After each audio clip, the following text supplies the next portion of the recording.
Hi friends, welcome back to my channel Nainika. Good morning all of you.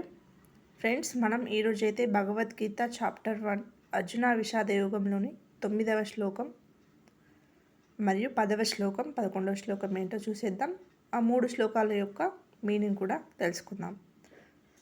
9వ శ్లోకం, అన్యే చ బహవ శూర మదత్తే త్యక్త జీవిత నానాశస్త్ర ప్రహరణ survey యుద్ధ విశారద.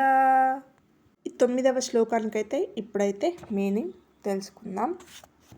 చాలామంది శూరవీరులు అనేక శస్త్రాలతో యుక్తులై నా కొరకు జీవితంపై ఆశను త్యజించి యుద్ధానికి సిద్ధంగా నిలబడ్డారు. అందరూ నా కోసం ప్రాణాన్ని త్యాగం చేసేవారే, కానీ వారి యొక్క సంఖ్యను సరిగ్గా లెక్క పెట్టలేదు. ఇప్పుడు ఏ సైన్యం ఏ భావాల మూలంగా సురక్షితమై ఉంది, దీని గురించి ఇలా చెప్పాడు.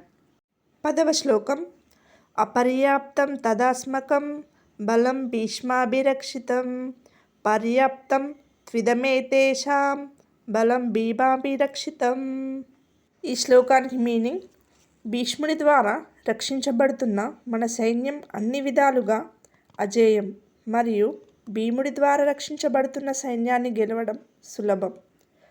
పర్యాప్తం మరియు అపర్యాప్తం వంటి శిష్ట శబ్దాల ప్రయోగం దుర్యోధనుడి భయాకులతను వ్యక్తం చేస్తుంది.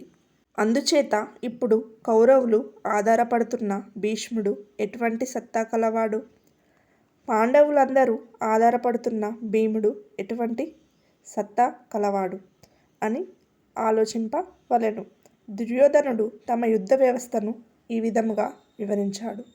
11వ శ్లోకం, అయినేషు చ సర్వేషు యదా భాగమవస్థిత భీష్మమేవాభిరక్షంతు భవంతః సర్వ ఏవ హి. ఈ శ్లోకం యొక్క మీనింగ్ అయితే ఇప్పుడు చూసేద్దాం. అందరూ సేనలో తమ తమ నియత స్థానాలలో ఉంటూ అందరూ భీష్ముడిని అన్ని వైపుల నుండి రక్షించండి. భీష్ముడు జీవించి ఉన్నట్లయితే మనం అజేయులమే. కాబట్టి మీరు పాండవులతో పోరాడాక కేవలం భీష్ముడిని మాత్రమే రక్షించండి. భీష్ముడు స్వయంగా తనను రక్షించుకోలేని యోధుడా? కౌరవులకు అతని రక్షణ చేయవలసి వచ్చింది. అతను బాహ్య యోధుడు కాడు, బ్రహ్మ యొక్క ప్రతిరూపమే భీష్ముడు. బ్రహ్మ జీవించి ఉన్నంత వరకు విజాతీయ ప్రవృత్తులు అనగా కౌరవులు అజేయములు. అజేయుడు అంటే అర్థం గెలవ శక్యం కాని వాడని కాదు.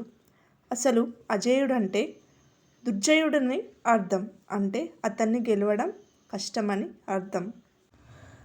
మహా అజయ సంసార రిపు జీతి సఖై సోబీర్. సంసారం మహా అజయం, వీరుడే దానిపై గెలుపొందగలడు. భ్రమ సమాప్తమైపోతే ఆ విద్య అస్తిత్వహీనమైపోతుంది. అంశిక రూపంలో మిగిలి ఉన్న మోహం మొదలైనవి శీఘ్రంగానే నశించిపోతాయి. భీష్మునిది ఇచ్ఛామృత్యువు అనగా కోరికే భ్రమ. కోరికలు నశించిపోవడం అన్నా భ్రమ నశించిపోవడం అన్నా ఒక్కటే. దీనినే సంత్ కబీరు సరళంగా ఈ విధంగా చెప్పాడు. ఇచ్ఛాకాయ ఇచ్ఛామాయ ఇచ్ఛా జగ ఉపజాయ కహ కబీర జే ఇచ్ఛా వివర్జిత తాక పారణపాయ. దీని అర్థం, కోరికలే తనువు, కోరికలే మాయ, కోరికలే జగత్తును సృష్టించాయి అని కబీరు అంటాడు. అన్ని కోరికలను విసర్జించినంత వరకు వాటిని దాటిపోలేడని అర్థం. భీష్ముడిది ఇచ్ఛామృత్యువు. ఈ ప్రకారంగా భీష్ముడి ద్వారా రక్షించబడుతున్న మన సైన్యం అన్ని విధాలుగా అజేయం. భ్రమ ఉన్నంత వరకే అవిద్యకు కూడా స్థానం ఉంటుంది. భ్రమ లేకుండా పోతే అవిద్య కూడా నశించిపోతుంది. భీముని ద్వారా రక్షించబడుతున్న ఈ సైన్యాన్ని గెలవడం సులభం. భావరూపి భీముడు భావే విద్యతే దేవః. భావంలో ఉన్న సామర్థ్యం ఏమిటంటే అవిదితుడైన పరమాత్మను కూడా విదితం చేస్తుంది. శ్రీకృష్ణుడు దీనిని శ్రద్ధ అని సంబోధించాడు. భగవంతుని కూడా వశపరుచుకోగల సామర్థ్యం భావంలో ఉంది. భావంలో నుంచే సంపూర్ణ పుణ్యం ప్రవృత్తులు వికసించుతాయి. ఇదే పుణ్యాన్ని కూడా సంరక్షిస్తుంది. ఇది నిజంగానే చాలా బలశాలి, ఎందుకంటే పరమదేవుడైన పరమాత్ముని కూడా సాధ్యం చేస్తుంది, కానీ అంతే కోమలమైనది కూడా. ఈవేళ ఉన్న భావం రేపు అభావంలోకి మారడానికి ఎక్కువ వ్యవధానం పట్టదు.